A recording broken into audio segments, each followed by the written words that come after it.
There was a hearing recently by the US-China Economic and Security Review Commission on China stockpiling minerals and other key resources in what could be a precursor to war. In fact, Gregory Wisher told the commission in a prepared statement that China's stockpiling activities is somewhat similar to what the Nazis and Germany was doing before it invaded Poland in September 1939 that led to, of course, World War II. The Chinese central government stockpiling minerals is one potential indicator that it may be preparing to invade Taiwan. A report by the USCC has also claimed this.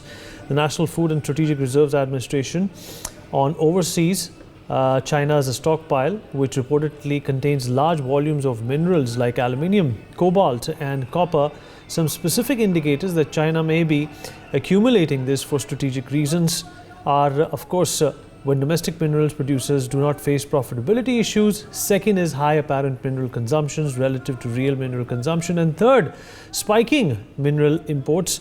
Indicators 2 and 3 also assess Germany's mineral stockpiling strategies before it invaded Poland in 1939. We'll talk about this and what does this mean. Joining us on the show at this point in time is Professor Madhav Nalapa, the editorial director of the Sunday Guardian, Dr. Sharad Kohli, senior economist, also with us on the program. General Sanjay Kulkarni, former DG Infantry, is with us on the broadcast as well. Last but by no means the least, Mr. Gautam Mukherjee, senior journalist, also joins us on the show to talk more about this. General Kulkarni, I'll begin with you. Can you hear me, sir? General Kulkarni? Well, what do you make of this? You know, this is what you call stealthily preparing for an event which you do not want the world to find out. And when it comes to stealth and being inconspicuous, China is a master. This is obviously being analogous to what Germany also did in the late 1930s when they were accumulating these resources and trying to, in fact, export and import Jews in and around Europe. But when it was found out, perhaps it was too late. But in this age of satellites and social media, nothing is hidden. What is China trying to do? Is this some sort of a deflection? Or do you think China is actually preparing to invade Taiwan? They know that the American elections are up. Neither Trump nor Joe Biden seem to be being considered as popular candidates, strong candidates, and the only impediment against Taiwan or China invading Taiwan is the United States. True. You know what? Probably China feels that it must look strong, it must look invincible, it must look having a tremendous amount of national comprehensive power to be able to take on the world at any point of time. It has seen what has happened to Russia after 2014, after Crimea was captured by Russia. And then subsequently, we know what's going on in Russia, that what the Russians and the world over, they thought that it wouldn't take more than about 3 weeks or maybe max of 3 months. It's in the third year.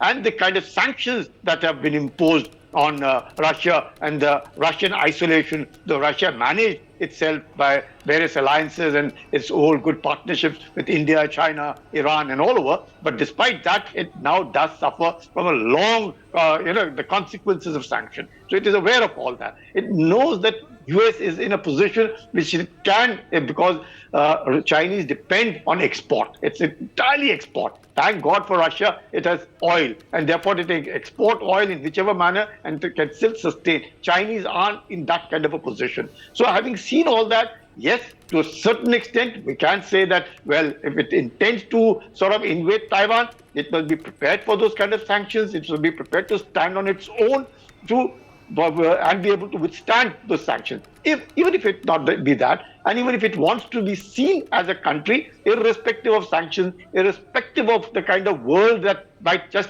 spring up in the next about, say, a year or so, China wants to be prepared, be it food, be it oil, be it minerals. It must be seen as something strong. It must not be seen as dependent, especially after Xi, who wants the China is the center of the universe. China is where it should be by 2049. China cannot be seen as for founding and sort of looking around for minerals, especially today in the world where in the top 25 minerals, China controls almost 50% of it.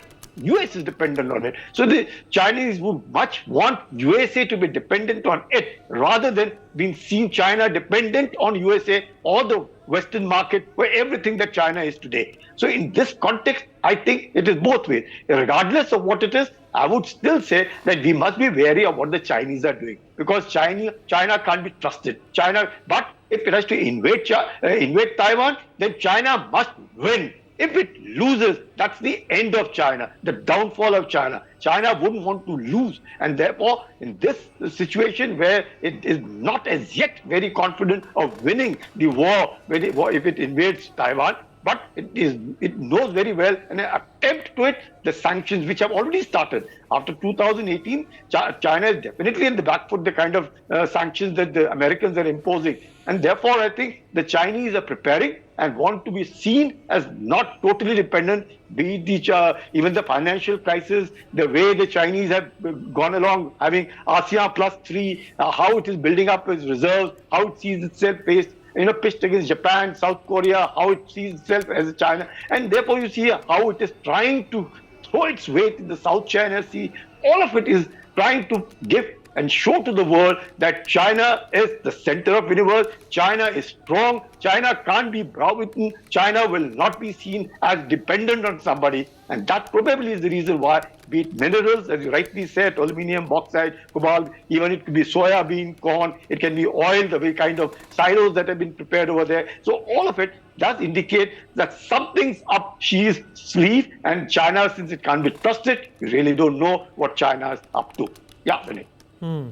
Dr. Kohli, where do you stand on this? And currently looking at the Chinese economy also, they seem to be in doldrums. Their GDP growth has declined. A number of their prominent banks have failed. Their import-export has also come down. And the fact that most of the countries who realize what China is all about do not want to shake hands with them or do business with them. Why would they in fact go around conserving all these minerals, knowing that there is already an antagonistic feeling about how they have behaved in the last few years? Well, good evening, Vineet. Good evening to my fellow panelists and dear NewsX viewers. Yes, China is indeed quite sheepish in its approach. It's very hard to make out the intentions. You can rarely figure out what's happening inside China. They keep the media out, they keep information out, and many a times wrong pieces of information are leaked out to the media around the world. So while the media keeps wondering about X, they end up doing Y. While you're thinking of A, they probably end up doing B. So we've seen that often happening in China. But coming back to the economic condition, Vineet, I think China's economic conditions on your channel itself, we've been discussing over the last couple of years, that nothing seems to be in order. Although the numbers that you see, the GDP numbers, it's around between 5 and 6 right now. Although I find it very hard to trust. And the reasons are, the financial sector in China is in doldrums, as you rightly said. Agriculture has had a massive loss because of floods and natural calamities. I mean, China has been suffering on account of floods for a very long time now. The housing sector has literally collapsed. There were unoccupied houses. Nobody was willing to buy. People who had taken mortgages, they were not repaying the mortgages. Smaller banks in the cities around places like Shanghai and Beijing, they were collapsing. They were failing. There were queues of people outside the banks trying to retrieve their money, trying to get back their money, get back their deposits. The industrialists around the China were in trouble. Some of the larger business groups, the heads of the industry magnates, they disappeared. There was no clue where they had gone. Then after some time back, they came back. Interference of the Communist Party on the boards of Chinese companies was rampant. Because of that, a lot of business groups complained that we are not able to take confidential decisions. We are not able to take independent decisions because the representative on the board wants to interfere. It wants to dictate terms that if you don't do this, you will not be allowed to function in China. So there's Hobson's choice before these companies. They have to agree, either they agree or they get out of China or shut down the business, or the head of the company has to disappear somewhere where the rest of the world would not know where he's gone. So overall, I think China's policies vis-a-vis business are no more as friendly as they used to be. Now, why the piling up of minerals like cobalt, like copper, like lead, like other stuff? I think this is a clear sign with a twofold intention. One intention, of course, is geopolitics. You're right, and I totally agree with the tagline of your show. That is it preparing to attack Taiwan? But that has been there for a long time. We saw these military drills happening around Taiwan, the Strait of Taiwan, so many times. They came close to launching the war many a times. It's only because of American threat that I think Xi Jinping is holding himself back. Otherwise, each declaration statement coming up from China is very categorical that Taiwan is a part of our country, and it cannot give a statement where it says it's, and the new Taiwanese president, by the way, is no friend of China for that matter. He believes in independence. He's not afraid of China at all.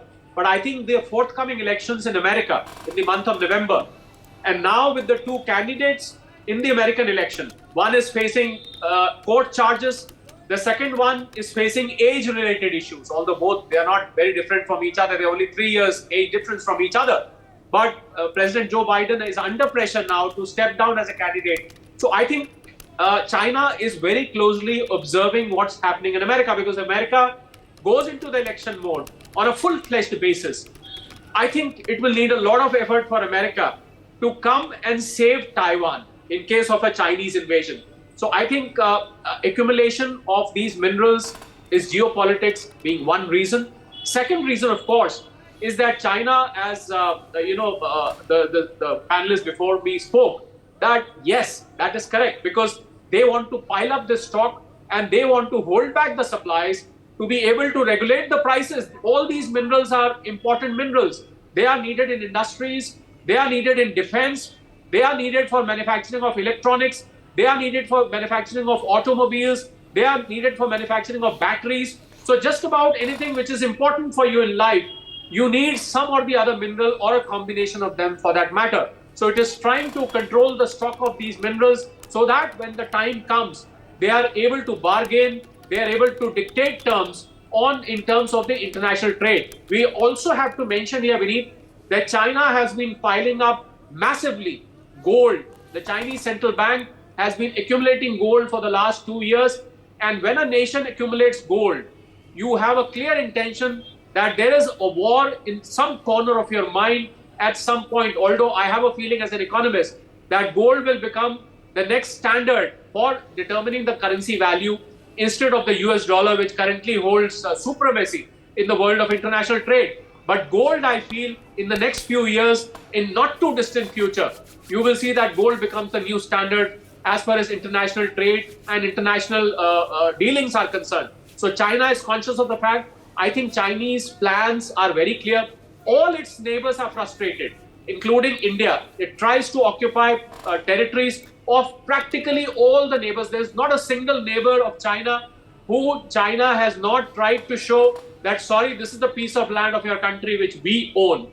So I think China's intentions are questionable. China's preparations are questionable. And if a war in Taiwan happens, if an invasion happens, I think India also has to remain on alert, because we are not too far from that strait. And the South China Sea, there's a lot of trade from India which happens via South China Sea, which will completely get disturbed. All our trade to the eastern part of the world happens through that strait. And I think this is something which India will have to be concerned about going forward. Gautam, where do you stand on this? Obviously, de-dollarization is an important facet, but what does this mean for India? And if China does plan on invading Taiwan, what does this mean for India? We are a part of certain international groups, including the Quad, which is similar to NATO. An attack on one is an attack on all. Well, China has been saying this forever, and I think part of it may well be intended for the internal audience, because they are in trouble across the board. Holding back on minerals and rare earths is a trade tactic where China is certainly in a strong position and can use it to negotiate better terms with many of the European and American countries that have imposed tariffs and imposed restrictions on Chinese exports, particularly with a view to stop China dumping goods at a rapacious price that destroys local industry and trade. So that sounds substantial to me. As far as Taiwan goes, I don't see them actually going into an attack mode because then the threat is replaced by kinetic action, and kinetic action will get kinetic reaction. As you pointed out, Quad is one option, but in addition to that, I think America, NATO, everybody's going to throw the book at China in the event that it does anything like that. Taiwan itself is also no walkover. So, and many of the countries in the littoral, such as the Philippines, with US backing, are raring to go. So I don't see that happening.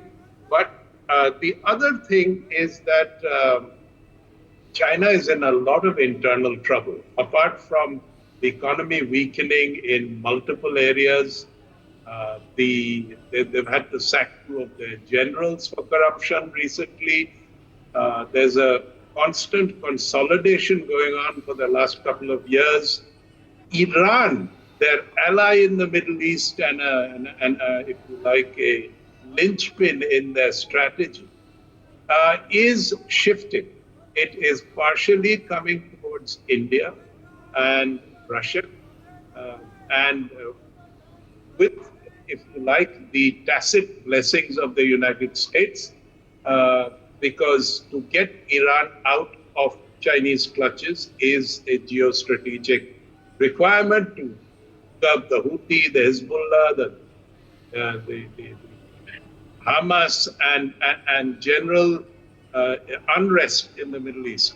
Now, Iran is also facing some internal troubles of its own. If you look at the recent election, it's thrown up two people. One is a hardliner and one is a reformist.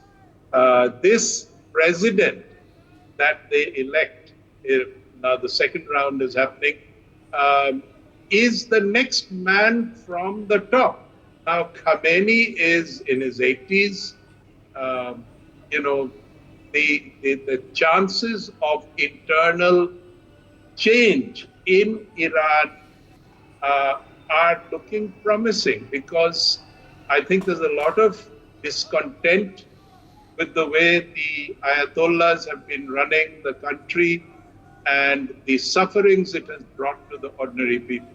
But linking it to China, I think it's sort of clearing the pitch in terms of their Middle Eastern diplomacy, in which they hope to play a big part in Gaza, in behind the scenes with all the countries opposed, if you like, to the United States. In the Indian Ocean, India is being backed very strongly by the United States to start policing the entire Indian Ocean in a no-nonsense way. We are expanding our Navy, we're expanding our shipping, we're expanding our repair facilities. The Americans are coming and going in terms of their ships. Nowhere is China getting a walkover. Can it take over the South China Sea? Not likely. Can it actually attack Taiwan? No. But the saber rattling is part and parcel of their strategy, and I'm sure that will continue. The other thing is, if they wait too long on this, India is catching up. Okay, right. We are at 4 trillion, but it won't be very long, 5-6 years, when we are at 7 or 8 or even 10.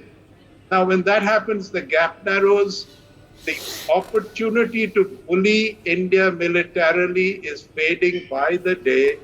And if that happens, it has a major geopolitical impact because India is the only one that can give China a bloody nose in the region without involving too much of other people. We are a good All right. fighting nation. Professor We Nalapat is have- also joining us on the broadcast to talk more about this. Professor Nalapat, I'm going to take a leaf out of what Gautam said.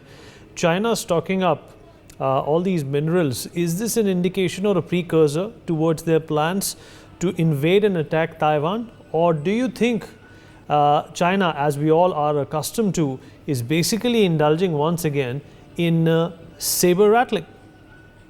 Well, I'd like to say that they did not saber rattle in Galwan. They used their sabers, and they did not saber rattle in the South China Sea. They have practically now control about more than 80% of the South China Sea, and they have now basically encroached into about one half of the airspace of Taiwan and the sea space of Taiwan. So I'd like to say that no, they're not saber rattling. The problem is, as Gautam correctly pointed out, Xi Jinping is under political pressure at home. He's not delivered the economic growth that Chinese people have been used to for nearly four generations. And as a consequence, he's becoming deeply unpopular. So I would only like to say that, he might indulge in something like a blockade of Taiwan, for example, which is short of a kinetic attack, but which will effectively force Taiwan to give a kinetic response to survive. So that is the point, So I do feel the risk is there. And I think by 2007 or so, he'll want a fourth term for himself. He can't really get it, given the state of the economy, unless he does something spectacular on the military front. And he's always focused on the military front. So no, I wouldn't rule out the possibility of an attack for political reasons, not more than strategic, where Taiwan is concerned. The Taiwanese companies are already understanding this.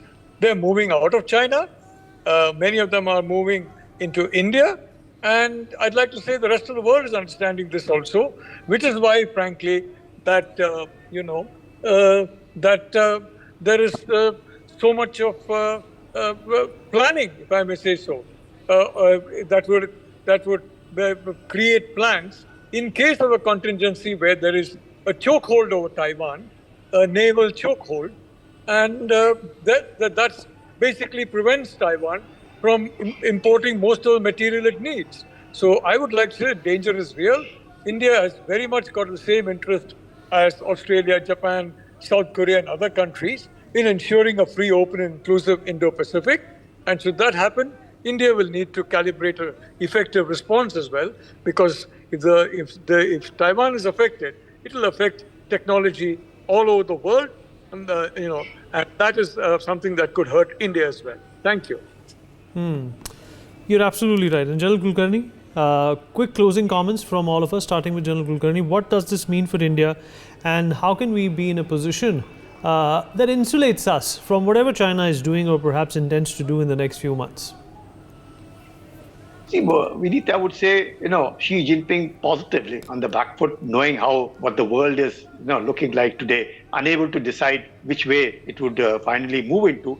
And therefore, the Chinese being shown that kind of a dream that it's China, which is supremo number one, and the kind of instability the world over, the kind of sanctions imposed the world over, the kind of grouping that China is in, being threatened and under pressure from the world. China would much want that it is prepared for. And therefore, in that context, I think Xi Jinping is making sure that at least the Chinese people, whenever they see, because it's open media, irrespective of the kind of control that they may be in China, they still get an access of what's going on in the world. They find that it's a very difficult world, but here in China, they seem to be having reasonable, good food, good living, not much of inflation, much that things are moving on, irrespective of what the Western world might talk of collapse in China. China is not collapsing, irrespective of the kind of reputation China has got after COVID. China is still doing well, and all of this credit goes to Xi Jinping, who can obviously get elected again, wanting to show that this is the way we are going to be there on top of the world, 2049. That's where we want to be, and keep the Chinese happy, pepped up, going along,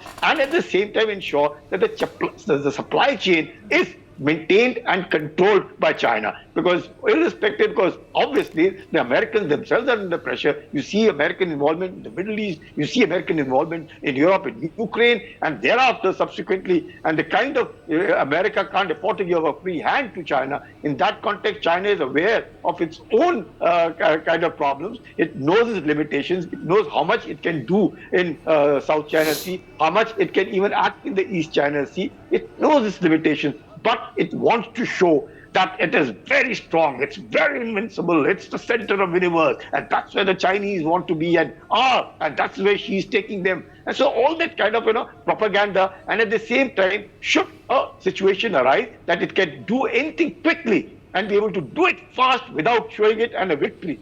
A victory for China is a must. It cannot afford a draw. It cannot afford. You see what's happened to Russia after 2014 in Crimea and there in 2024 now. It can be on the back foot. China can't afford. China doesn't have those kind of resources that the Russians have. So China has to acquire all of them, have to keep them, have to sustain them, have to be a part of it. All right, so sir. Quickly, sir. Dr. Kohli, 10 seconds. Gautam, 10 seconds, please. You've run out of time. I think I have a feeling that President Xi Jinping is just trying to cover up the doldrums which the Chinese economy is in right now. It is trying to divert the attention of the Chinese people to say that we are supremos, we've got a lot of muscle power, while people can forget the daily woes that they suffer from. There's rampant unemployment, there's falling incomes, factories are closing down, banks are closing down. So I think he's trying to divert their attention to geopolitics by trying to show that, look, we can capture land for you from other countries and we can still further the cause of the country without being bothered about the people in China think. That's what I feel. All right, Gautam, 10 seconds, please. Quickly. Well, I think that it is pretty much status quo as far as the international arena is concerned. But within Xi Jinping's troubles in China, he sometimes blows hot and then he blows cold and then he points at this way and then he points at that way. It really doesn't add up to much. And, I don't think it has any progress since it started its Silk Road and Belt and Road, and all of that is in retreat. And it's not succeeding. It's actually failing.